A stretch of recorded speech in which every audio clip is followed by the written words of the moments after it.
Aghori astro TV கண்டு மகிழுங்கள். தர்மத்தின் வழி செல்ல செல்ல கர்மத்தின் வழி குறையும் அப்பா.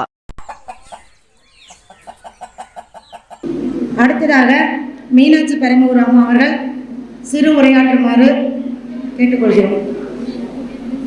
கொஞ்சம் அனைவரும் பொறுமையாக அவங்க கொடுக்கக்கூடிய விஷயங்களை கவனிங்க. ஏன்னா கவனித்தல் என்பது மிகப்பெரிய விஷயம். நம்ம குருமார்கள் எல்லாம் அவங்களுடைய அனுபவங்களை நம்ம கிட்ட பகிர்ந்துட்டு இருக்காங்க. அந்த அனுபவங்களை நம்ம ஈஸியாக எடுத்துக்க கூடாது, நம்ம அதை கொஞ்சம் ஸ்டோர் பண்ணிக்கணும். சீக்கிரமா. நன்றி, வணக்கம்மா. நன்றி,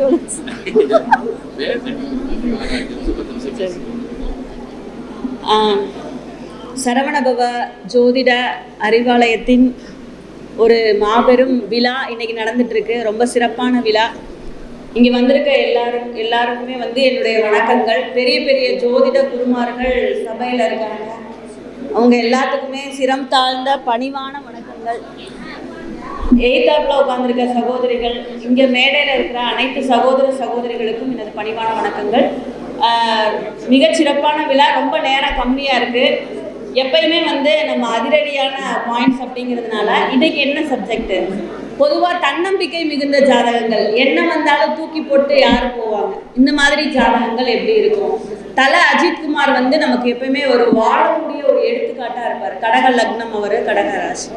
அப்போ அவருடைய ஜாதகம் ஏன் நம்ம தன்னம்பிக்கை அப்படின்னு சொன்னாலே அஜித்குமாரை தான் இன்றைக்குமே நம்ம நிறைய விஷயங்களில் பார்க்க முடியுது.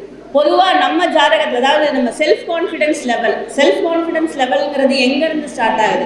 உங்கள் ஜாதகத்தில் ஒளி கிரகங்களுடைய தன்மை எப்படி இருக்குது, உங்கள் லக்னம் எவ்வளவு பரல் வாங்கியிருக்கு, உங்கள் லக்னம் எவ்வளவு வலிமையானதாக இருக்குது. முதல்ல நம்ம சுய பரிசோதனை பண்ணிக்கணும். சிலவங்கெல்லாம் சின்ன ஒரு விஷயத்துக்கே அப்படியே சோர்ந்து போய் உட்காந்துருவாங்க. சிலவங்க எவ்வளோ பெரிய பிரச்சனையாக இருந்தாலும் நேற்று அப்படியே ஒரு பெரிய இடியே இறங்கியிருக்கோம், நம்மளால அப்படியே அசால்ட்டாக அப்படி தட்டி விட்டு எந்திரிச்சு நடந்து வருவாங்க. அதுதான் தன்னம்பிக்கை மிகுந்த ஜாதகங்கள். அப்போ அந்த தன்னம்பிக்கை மிகுந்த ஜாதகங்கள் முக்கியமாக எப்படி இருக்கும்?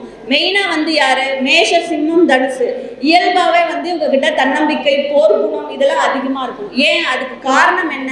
அந்த தர்ம தத்துவத்தில் பிறந்திருக்கிறதுனால எப்பயுமே மிகுந்த அவங்களுக்கு எவ்வளவு சோதனைகள் வந்தாலும் இந்த மேஷ, சிம்மம், தனுசு முடிந்தவரை அந்த தர்ம விஷயங்கள்ல போய் அதை அணுகி போறதுனாலேயே அவங்களுக்கு அந்த தன்னம்பிக்கை அப்படிங்கிறது இயல்பாகவே இருக்கும். போதா குறைக்கு அது செவ்வாயுடைய தன்மையில இருக்கிறதுனால, அதே மாதிரி செவ்வாய், சூரியன், குரு இந்த 3 காம்பினேஷன்ல இருக்கிறதுனால இவங்க 3 பேரும் இயல்பாகவே தன்னம்பிக்கை இருப்பாங்க. இது போக உங்களுடைய சுய ஜாதகத்தில் செவ்வாயினுடைய வலு எப்படி இருக்கு, சூரியனுடைய, ஏன்னா சூரியன்கிறவர் தான் பொதுவான ஆத்மகாரகன்னு சொல்றோம். அப்ப இந்த தன்மை எப்படி இருக்கு, இதை பொறுத்து உங்களுடைய தன்னம்பிக்கையின் வலு ஜாஸ்தியா இருக்கும். இது போக பாத்தீங்கன்னா நார்மலா நம்ம எவ்வளவுதான் இது பண்ணாலும் சில நேரங்கள்ல ரொம்ப ஃபெடப் ஆயிடுவோம். எவ்வளவு தன்னம்பிக்கை மிகுந்தவர்களாக இருந்தாலும் அவங்க ஒரு சிலர் பார்த்தோன்னா ஒரு சில நேரத்தில் அப்படியே ரொம்ப துவண்டு போய் உட்காந்துருவாங்க. அப்போ உங்களுடைய ஜாதகத்தினுடைய 9ஆம் அதிபதியினுடைய பலம் அது எப்படி இருக்கு, உங்களுடைய நீங்கள் வணங்கக்கூடிய தெய்வத்தினுடைய பலம். ஸோ இதை பொறுத்து தான் உங்களுடைய ஜாதகத்தில் அந்த தன்னம்பிக்கையினுடைய அளவீடு இருக்கு அப்படிங்கிறது தான். ஸோ பேசிக்காக இந்த மேஷ, சிம்ம, தனுசு சொன்னோம். இது போல ஒரு சிலர் யார் அப்படின்னு பார்த்தோம்னா நம்ம விருச்சிக ராசியை சொல்லலாம், மகர ராசியை சொல்லலாம். ஏன்னா அந்த சனியோட தத்துவம் இந்த மகர ராசிக்கு பார்த்தோம்னா பொதுவாகவே நம்ம மகர ராசியில தலைவர் ரஜினிகாந்த் சொல்லலாம். ஒரு ஈர்க்கிற குணம், எல்லாருக்குமே அந்த பிடிக்கக்கூடிய தன்மை, அப்போ அந்த போல்ட்னஸ், எப்பயுமே எங்க இருந்தாலும் அந்த இடத்த கவர் பண்ணி கொண்டு போகக்கூடிய தன்மை, இதெல்லாம் அதே மாதிரி மீன ராசி அவங்க ஒரு 2 பக்கத்துக்கு இல்லாம போவாங்க. ஸோ இந்த ராசிகள்லாம் பேசிக்காவே அந்த குருவினுடைய தன்மை இருக்கிறதுனாலையும், அதே மாதிரி மேஷ, சிம்ம, தனுசுன்னு சொல்லும்போது இவங்களுக்கு அந்த தன்னம்பிக்கை மிகுந்தவர்களாக இருப்பாங்க. நம்ம ஏன் இந்த டாப்பிக்கை கொண்டு வரணும்னா, இப்போ கூட செவ்வாய் ஓடிட்டு இருக்கு.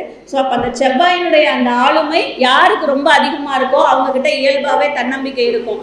அதுக்கு தான் பெரியவங்க சொல்லுவாங்க, ஒரு ரத்தம் சுத்தமாக இருக்கா, அப்போ ரத்தத்துக்கு காரகன் யாரு? இங்கே செவ்வாய். அப்போ உடம்புல அந்த ரத்த பலம் அப்படின்னு சொல்லக்கூடிய அந்த செவ்வாயினுடைய தன்மை நல்லா இருக்கா, ரொம்ப சிறப்பாக இருக்கும். அதனாலதான் நம்ம அண்ணா பரணி பாரதி அண்ணா, சரவணபவ பரணி பாரதி அண்ணா முருகப்பெருமானை முன்னிலைப்படுத்துறாரு. நமக்கும் இந்த சவுத்தில் இருக்கிற தமிழக மக்களுக்கு பொதுவாகவே முருகன் முதற் கடவுளாக இருக்க காரணமும் அதுதான். அந்த செவ்வாயினுடைய தன்மைங்கிற அந்த வீரியம் உடம்புல நல்லா இருக்கும்போது தன்னம்பிக்கை குறையவே குறையாது. அந்த செவ்வாயினுடைய தன்மை உடம்புல கம்மியாகும் போது தான் பிரச்சனையாகும். அப்போ செவ்வாயினுடைய பலத்தை பலப்படுத்துவதற்கு என்ன பண்ணணும்? இயற்கையாக பெண்கள் வந்து முருகப்பெருமானுடைய வழிபாடு பண்ணுறாங்க.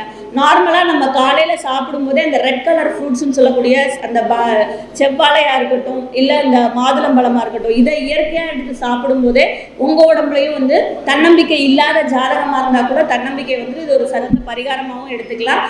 பேச வாய்ப்பளித்தமைக்கு நன்றி. நான் ரொம்ப ப்ரிப்பேர் ஆகி வரேன். வாழ்க வளமுடன். நன்றி.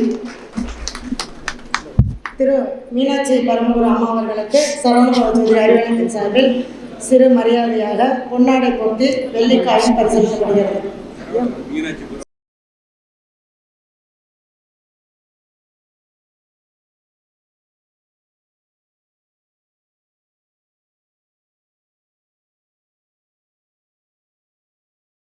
அகோரி ஆஸ்ட்ரோ டிவி கண்டு மகிழுங்கள்.